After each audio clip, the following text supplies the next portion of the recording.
Assalamualaikum warahmatullahi wabarakatuh. Hai anak-anakku kelas 4, bagaimana kabar kalian? Semoga kalian tetap sehat ya, dan terus semangat untuk mengikuti pembelajaran ini.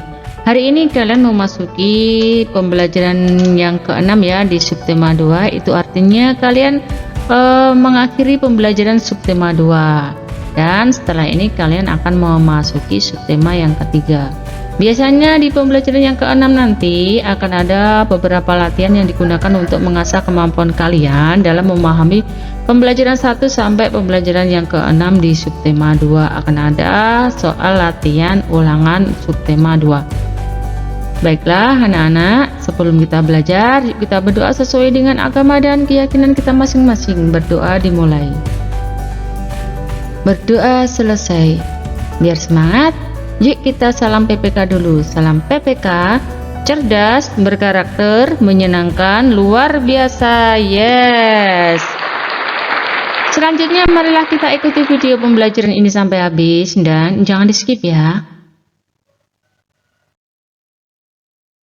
Kamu akan melakukan kampanye kepada warga sekolah. Tujuan dari kampanye tersebut adalah mengajak mereka melakukan penghematan terhadap energi yang mereka gunakan sehari-hari. Nah, ini tujuan dari kampanye.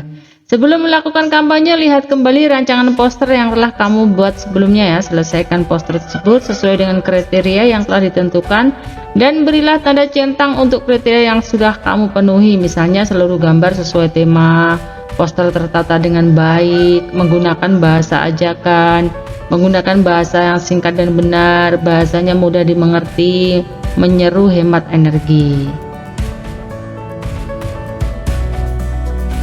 Setelah kamu memastikan bahwa poster yang kamu buat memenuhi kriteria, sekarang diskusikan poster secara berkelompok. Setelah itu, berlatihlah melakukan kampanye menggunakan poster tersebut dalam kelompok. Sekarang, saatnya kamu melakukan kampanye sesuai pembagian tugas yang telah ditentukan oleh guru kamu. Nah, ini contohnya berkampanye.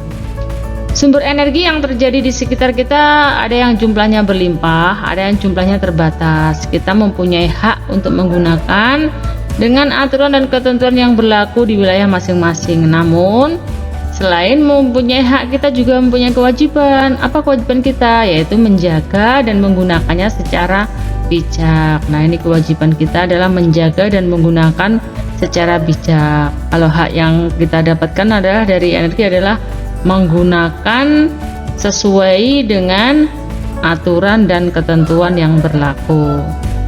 Sumber energi yang dianugerahkan Tuhan bukan hanya untuk kita, tetapi untuk generasi selanjutnya ya. Ayo kita selalu berhemat energi. Setelah kalian melakukan kampanye, kalian menjawab pertanyaan berikut ini. Apakah kampanye yang kamu lakukan dapat disebut sebagai bagian dari kewajiban warga? Mengapa? Apa manfaat dari kampanye yang kamu lakukan terhadap dirimu, orang lain, dan lingkunganmu? Apa rencanamu selanjutnya setelah melakukan kampanye tentang hemat energi ini?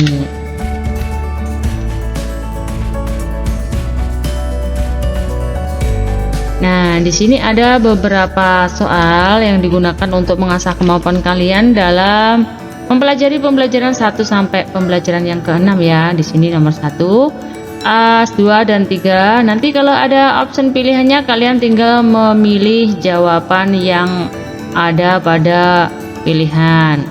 Kalian boleh mencatat soal ini di buku tulis kalian atau boleh juga hanya sekedar membaca-baca saja. Jadi ini tidak wajib dikerjakan ya. Ini sifatnya untuk latihan saja. Contoh kegiatan di bawah ini yang bisa membahayakan diri bisa kalian pilih. Apakah menyalakan TV di siang hari, apa bermain layang-layang dekat tiang listrik, itu ayamnya berkokok terus itu. Apakah memasang lampu warna-warni di kamar, apakah menutup keran air ketika tidak digunakan. Nah, ini mana yang membahayakan diri. Sudah ya, ini kemarin sudah dijelaskan.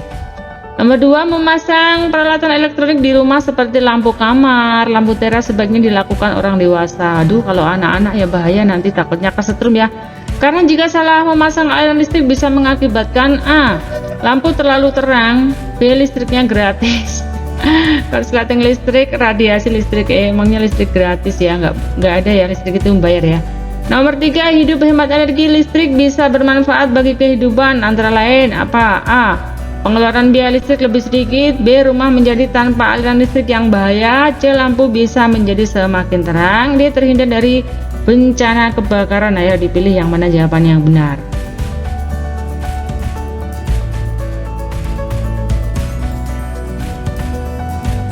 Nomor 4, sumber energi yang telah dianugerahkan Tuhan kepada kita harus senantiasa kita gunakan secara bijak dan hemat. Hal itu antara lain supaya A. Umat manusia terbebas dari energi. B. Hewan dan tumbuhan bisa segera punah. Aduh. C. Segenerasi setelah kita juga bisa menikmatinya. D. Setiap anak cucu bisa kaya raya. Kira-kira jawabannya yang mana ya? Ini kira-kira. Number 5, kita bisa menghemat energi listrik di rumah dengan cara A. Memakai lampu dengan daya yang tinggi. B. Menyalakan televisi siang dan malam tanpa berhenti. C. Tidak menggunakan sama sekali. D. Mematikan lampu dan peralatan lain yang membutuhkan listrik jika tidak diperlukan. Nomor 6, salah satu cara untuk dapat menghemat energi minyak bumi. Ayamnya kokok terus itu, berkokok saja itu suaranya masuk. A. Mengutamakan menggunakan kendaraan mesin ketika bepergian meskipun jaraknya dekat. Waduh, ini boros ya. B. Selalu menggunakan kendaraan pribadi untuk menjaga gengsi. Waduh, apalagi ini sombong ya, pamer ya, tidak boleh ya. C. Membakar sampah selalu menggunakan minyak. Wah, ini pemborosan juga. D. Menggunakan minyak bumi seperlunya saja. Nah, sudah diketahui ya jawabannya. Nomor 7, sesuatu yang dapat menghasilkan energi disebut A. Penerima energi. B. Energi aktif. C. Sumber energi. D. Manfaat energi. Ya, kira-kira sudah tahu ya jawabannya apa. Nah, dalam planet asal bumi memiliki sumber energi yang terbesar, yaitu A. Bulan. B. Bintang. C. Meteor. D. Matahari. Ya, ini jelas ya. Nomor 9, sumber cahaya utama bagi bumi adalah A. Matahari. B. Lilin. C. Petromax. Tahu nggak kamu Petromax itu apa, anak-anak? Petromax itu lampu ya. D. Sentir. Senter ya maksudnya. Sentir, salah nulis lagi. Nomor 10, manusia memanfaatkan sumber energi dari matahari, yaitu A. Api dan panasnya. B. Cahaya dan panasnya. C. Api dan cahayanya. D. Cahaya dan apinya. Bisa dipilih ya. Nomor 11, menjemur pakaian merupakan salah satu contoh manusia memanfaatkan energi dari matahari, yaitu yang dimanfaatkan dari menjemur pakaian dari matahari apanya? Cahayanya, apinya, panasnya, apa kekuatannya? Kekuatan matahari. Apa kekuatannya ya? Panasnya. 12, salah satu contoh manusia memanfaatkan energi matahari adalah A. Petani menanam jagungnya. B. Nelayan mencari ikan di laut lepas. C. Ibu menjemur kerupuk di halaman. D. Edo bermain bola di tengah lapangan. Jelas ya ini memanfaatkan energi matahari. Teng dong. 13, tumbuhan sangat membutuhkan cahaya matahari untuk A. Berfotosintesis. C. Menggugurkan buah. Aduh, kalau kena matahari buahnya gugur ya, enak yang di bawahnya ya, tinggal ngambilin aja ya kalau buahnya sudah masak. C. Menyerap makanan. D. Menyerap air dari tanah. Nah, sudah jelas ya, itu jawabannya nomor 13, tahu ya.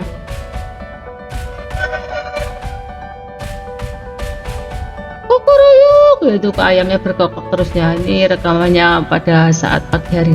Kita patut bersyukur karena Indonesia adalah negara yang kaya akan sumber energi. Sebagai wujud rasa syukur, kita harus A. Menjaga kelestariannya. B. Menggunakan secara berlebihan. C. Tak peduli ya, tidak peduli. D. Sombong. Aduh, udah jelas ya ini jawabannya. Mudah itu. 15, berikut adalah sumber energi yang tidak akan pernah habis adalah A. Bensin. B. Matahari. C. Batu bara. D. Makanan. 16, jika manusia secara berlebihan menggunakan sumber daya alam, maka yang terjadi adalah A. Mengalami kelangkaan sumber daya alam. B. Meningkatnya sumber daya alam. C. Persediaan sumber daya alam akan semakin meningkat. Aduh, dia melestarikan sumber daya alam. Nah, jelas ya ini jawabannya. Teng dong. Nomor 17, air merupakan salah satu sumber energi bagi kehidupan. Salah satu manfaatnya bagi tanaman adalah Untuk minum hewan, awas lah ya, ini manfaat air bagi tanaman ya, bukan bagi hewan. Bagi tanaman, set. B untuk memasak, C untuk mengairi sawah, D untuk mencuci pakaian. Emang tanaman memiliki pakaian? Berat ya, nanti bisa berebut dengan manusia kalau tanaman juga memerlukan pakaian. 18. Manusia merupakan makhluk hidup yang sangat membutuhkan air. Untuk itu kita harus menghabiskannya, kurang huruf gitu. B menjaga kelestariannya, dia membuatkan sumur yang banyak, dia menampung semua air hujan yang turun. 19. Hak makhluk hidup terhadap sumber daya alam adalah A. Membuat keran, B. Membuat siring, C. Tidak mengkonsumsinya, D. Minum air yang bersih. 20. Listrik merupakan salah satu sumber A. Energi, B. Makanan. Listrik sumber makanan. Awas nanti kalau ada yang menjawab sumber makanan. Emang manusia makan listrik? C. Sumber masalah. Ya, sumber masalah kalau kalian tidak membayarnya pasti akan diputus arus listriknya. Itu bisa menjadi sumber masalah. Tapi ini bukan jawaban ya. D. Sumber cahaya. 21. Di bawah ini yang termasuk sumber daya listrik adalah A. Baterai, B. Alkohol, C. Hewan, D. Tumbuhan. Jelas ya ini. 22. Salah satu benda yang memanfaatkan ya, kurangkan ini, sumber energi listrik adalah benda ya, ini salah satu benda, bukan manusia ya. Seret, aku kasih tanda. Apa manusia, apa hewan, apa tumbuhan, apa handphone? Jelas ya, ini yang membutuhkan listrik itu yang mana? Benda ya, benda. 23. Kita bisa menghemat energi listrik di rumah dengan cara A. Memakai lampu dengan daya yang tinggi, B. Menyalakan televisi siang dan malam tanpa berhenti, C. Tidak menggunakan sama sekali, D. Mematikan lampu dan peralatan lain yang membutuhkan listrik jika tidak diperlukan. 24. Salah satu cara untuk dapat menghemat energi minyak bumi adalah A. Mengutamakan menggunakan kendaraan mesin ketika berpergian meski jarak yang dekat. Ini sudah ya tadi. Ini kayak soalnya double ya. Ini tadi, ini mohon maaf soalnya double ya tadi. 25. Membuang sampah ke sungai merupakan perbuatan yang A. Merugikan orang lain, B. Menyuburkan sungai. Ya ampun. C. Meningkatkan kualitas air, D. Memperindah sungai. Ya, dipilih ya. Mana ini? Kalau kalian masih mengalami kesulitan dalam mengerjakan soal ini, bisa bertanya kepada orang tuanya, kakaknya, gurunya, atau bisa bertanya kepada ibu di sini ya, dengan cara meninggalkan pesan pada kolom komentar. Demikian tadi anak-anak pembelajaran yang bisa ibu sampaikan. Mohon maaf atas segala kesalahan dan kekurangan baik yang disengaja ataupun tidak disengaja ya. Ini tujuannya untuk memberikan pendidikan kepada kalian. Sampai jumpa pada subtema selanjutnya. Ibu akhiri, wassalamualaikum warahmatullahi wabarakatuh.